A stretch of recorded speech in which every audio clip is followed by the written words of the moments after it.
Buat teman-teman yang baru pertama kali belajar SEO, teman-teman bisa mulai belajar dari panduan seperti ini. Teman-teman coba ketikkan aja di Google SEO Starter Guide.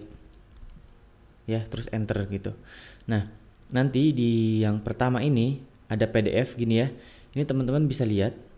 Saya coba open ya. Nah, ini adalah panduan dasar SEO dari Google. Teman-teman juga sebenarnya di sini ada versi bahasa Indonesianya ya. Tambahkan aja di sini Indonesia gitu. Biar lebih gampang mungkin ya dibaca sama teman-teman panduannya. Nah, intinya sih sama. Ya, isinya sama. Cuman ini sudah diterjemahkan dalam bahasa Indonesia, kalau ini asli bahasa Inggris gitu ya. Nah, panduan ini bukan membahas secara keseluruhan rahasia bagaimana kita bisa menaikkan ranking secara otomatis di Google ya. Ini hanyalah bagaimana membantu kita sebagai webmaster atau sebutan bagi kita yang pemilik website agar website kita itu lebih mudah untuk di crawling, di indeks, dan dibaca kontennya sama Google. Itu yang paling penting.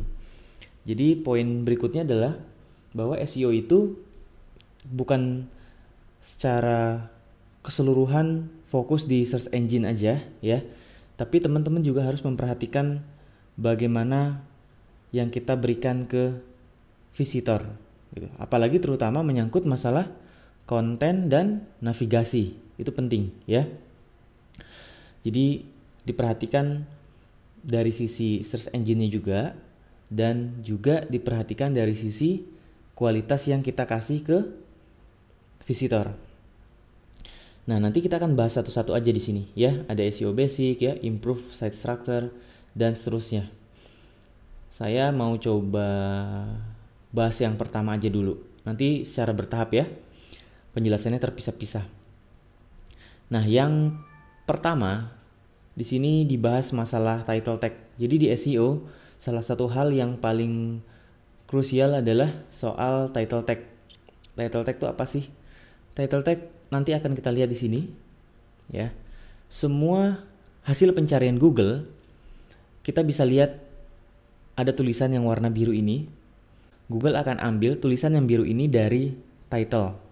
Ya, title ini saya sambil buka aja website ya. Misalnya ini. Biar jelas. Nah, nanti title yang dimaksud di sini adalah apa yang kita lihat di sini. Perhatikan kursor saya. Apa yang kita lihat di sini, bukan apa yang kita lihat di sini. Kadang orang menyalahartikan bahwa title itu adalah ini, dan ini secara otomatis sama dengan ini. Padahal ini dengan apa yang kita lihat di sini, ini adalah dua hal yang berbeda. Ya, walaupun kita lihat kalimatnya sama, ya, tapi itu adalah dua hal yang berbeda. Itu yang harus teman-teman tahu dulu. Kalau yang kita lihat di sini adalah title. Yang disebut dengan title adalah judul dokumen dari halaman website ini. Kalau yang ini hanyalah judul dari artikel. Sehingga sebenarnya jangan disebut sebagai title tag. Nanti akan bingung gitu ya. Nanti akan bentrok dengan penjelasan yang ini. Ini sebut saja dengan heading. Ya. Oke. Nah, si title yang ada di sini itu akan selalu tampil di sini kan? Ya. Nah, bagaimana Google bisa menampilkan website ini dengan kata kunci atau query yang kita ketikkan di sini?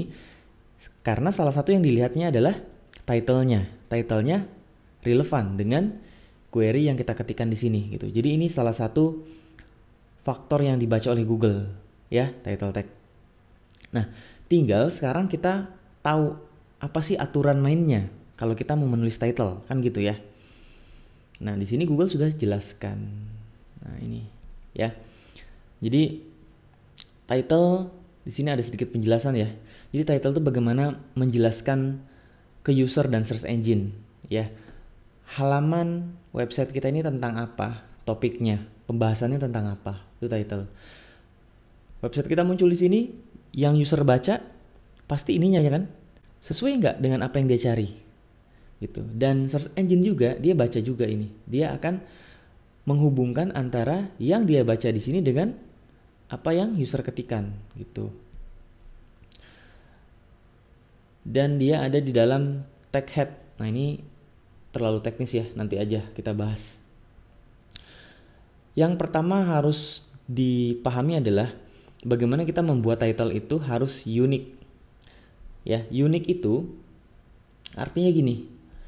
Kita di website kan punya banyak halaman ya, bukan cuma satu halaman gini aja, tapi ada halaman lainnya, artikel-artikel lainnya, page lainnya, dan seterusnya.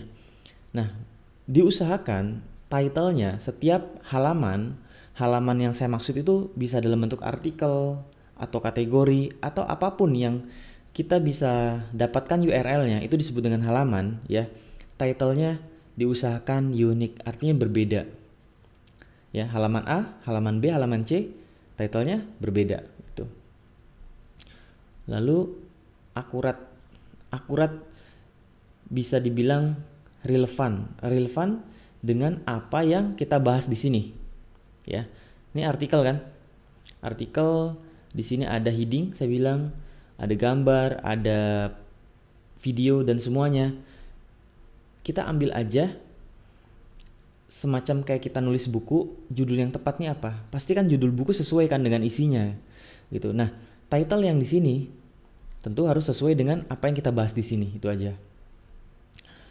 Lalu aturan berikutnya, title yang kita tulis menggambarkan isi konten ya, itu tadi. Kemudian unik masing-masing halaman, itu yang tadi juga. Lalu singkat aja ya, singkat aja, jadi jangan terlalu panjang. Ini jangan terlalu panjang di sininya, karakternya. Jadi karakternya itu saya paling suka di angka kisaran 50 karakter. Ya kalau lewat-lewat sedikit misalnya 55 gitu ya, nggak masalah. Atau kurang sedikit misalnya 45 karakter, ya nggak apa-apa juga. Tapi jangan terlalu lebih, misalnya sampai 70 karakter gitu. Ya, itu yang paling harus diingat. Terus gimana cara ngitung karakternya? Kalau yang pakai WordPress biasanya sudah ada di pluginnya. Atau kalau yang nggak pakai WordPress, teman-teman bisa coba kunjungin aja ini, letter count. Nah, tools ini bisa membantu kita untuk menghitung karakter. Misalnya teman-teman mau nulis judul kan, teman-teman di sini tulis tutorial cara membuat website dengan WordPress, misalnya gitu ya. Saya buat judul. Nah, teman-teman pengen tahu kan berapa karakter? Karakter itu termasuk spasi, termasuk tanda baca, titik, koma, dan seterusnya. Ini aja. Klik tombol ini, nanti akan kebaca di sini 46 karakter kan? Ya. Nah, ini sudah lumayan bisa sih ya. Atau mau ditambah lagi, misalnya tambahkan di sini tutorial cara membuat website, blog, dan website dengan WordPress. Kita lihat tuh 55 karakter ya. Nanti baru apa yang kita tulis di sini kita copy aja, baru kita masukkan sebagai title di website. Sip, itu aja yang saya bisa jelaskan soal aturan pertama ya, yaitu penjelasan mengenai title tag di website. Nanti kita bahas lagi aturan yang berikutnya ya.